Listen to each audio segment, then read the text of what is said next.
if you're watching this video, you're probably in the market for a new coffee maker.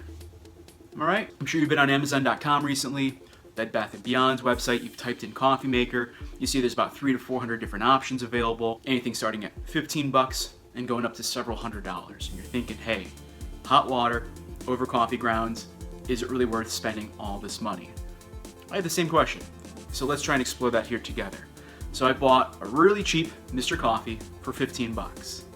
I also bought a relatively high-end OXO Barrista maker for around $250. We'll be comparing the two.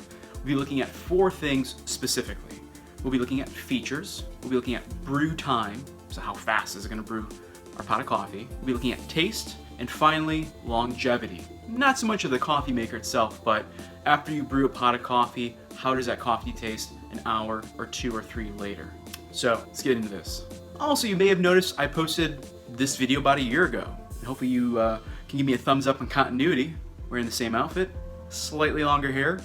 But I went back, I rewatched that older video. I thought it was a little bit too long and it was a little too over the place. So hopefully with this take 2, I'll be a little more on point, convey the information I want to convey in a short period of time.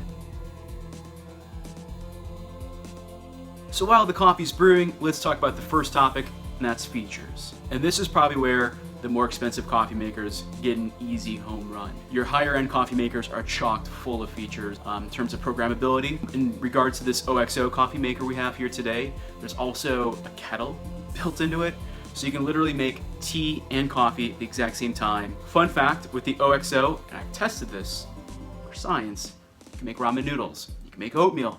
Because again, with that kettle, if you just turn it to the left, so the nozzle isn't going into the basket, you can just brew the water, pour it into a bowl, like I said, noodles, oatmeal.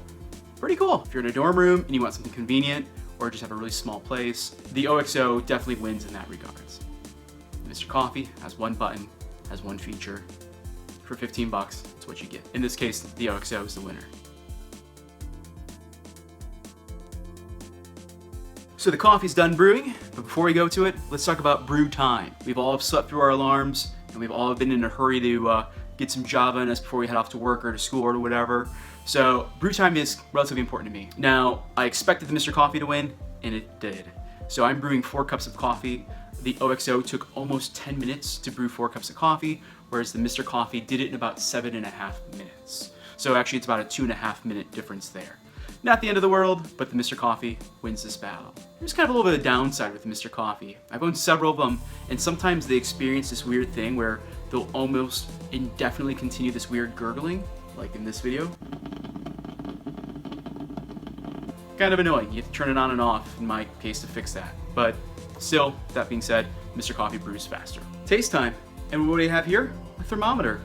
I think temperature and coffee go hand in hand, but if any of you have ever shopped at a Starbucks, we've all experienced way too overbrewed coffee. So it's just curious. Now, the OXO, solid, no complaints. Temped it out at about 135 degrees. The Mr. Coffee, on the other hand, temped out at about 132, so surprisingly accurate, surprisingly close. Now, Mr. Coffee really tastes just as good. I like it. This brings us to the longevity portion of the video. It's been about an hour. OXO. Tastes the same, tastes really good. I did a temp check on this guy, shows it at about a 125 degrees. So it went down roughly 10 degrees in the past hour. Still pretty manageable. Again, with the OXO, it's not sitting on a hot plate, it's in the carafe. So pretty solid carafe, I think. The Mr. Coffee, it's still really hot. This does sit on a hot plate. I did a temp check on this, and it's at 145 degrees. So it's gone up, what, 15 degrees roughly in the past hour. Curious to see what hour 2 looks like. They're all pretty much the same, I feel. The OXO tastes a little mellower.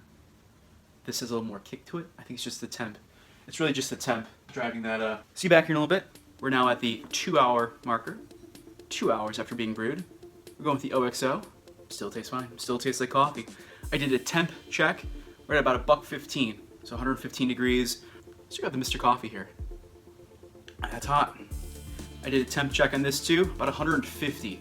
So I think it went up an extra 5 degrees. Still tastes like coffee. I think I prefer the OXO though. I like the smoothness of it. I don't need the heat and the charredness of the... Yeah, I prefer the OXO. OXO gets my vote for endurance test. Right? So let's do a recap. First thing we started off with, features. The OXO clearly won that. Second thing we looked at was brew time. This is where the Mr. Coffe won. Third thing we looked at was overall taste. I give them a tie. Really, they tasted about the same. Again, hot water over coffee grounds. Finally, longevity. It's hard to give it a winner. I'm gonna say this is a tie as well, because this has come down to largely personal preference. The Mr. Coffe would obviously maintain heat and actually increased in temperature along the way. Now I'll tell you what, after several hours, the Mr. Coffe gets a bit gross. The OXO, on the other hand, after several hours, still tastes pretty darn good. The moment you've been waiting for. What do you think, Rob? Ultimately, is the OXO better? In some respects, I say yes, it is. Now, is it 20 times better? Again, Mr. Coffe, $15, OXO, about $250. Absolutely not. There's no way the OXO is 20 times better. The overall bang for your buck value, I'd go for something in the middle. There's a lot of really good coffee makers you can get for the $50 to $60 price point that come with a nice carafe. I think the carafe is one of the bigger selling points. It's not constantly burning the coffee. Having some programmable features I think is nice too. So long story short, you don't need to break the bank. Clearly. I don't know if you needed a video to tell you that. But you know, you're curious, right? Like, why would you pay $300 for a coffee maker? And I think it's the features. The features, and aesthetics. The Mr. Coffe here, I've owned several of them. From my experience, they last between 6 and 12 months. Now, I've had the OXO for almost 1 month. Obviously, they're both still running fine. Mr. Coffe, I've had that for about 2 months. So I would like to think the OXO would last for several years. So here we go. I'll be back with you guys in about a year to do another follow-up, cheap versus expensive coffee maker. I thought about doing a video on bean grinders, coffee bean grinders. We'll see. So last but not least, if you had fun watching this video, leave a comment down below, hit that awesome subscribe button, smush the keyboard, see what happens.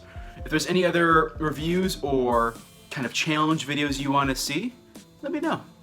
I'm up for a challenge. Till next time.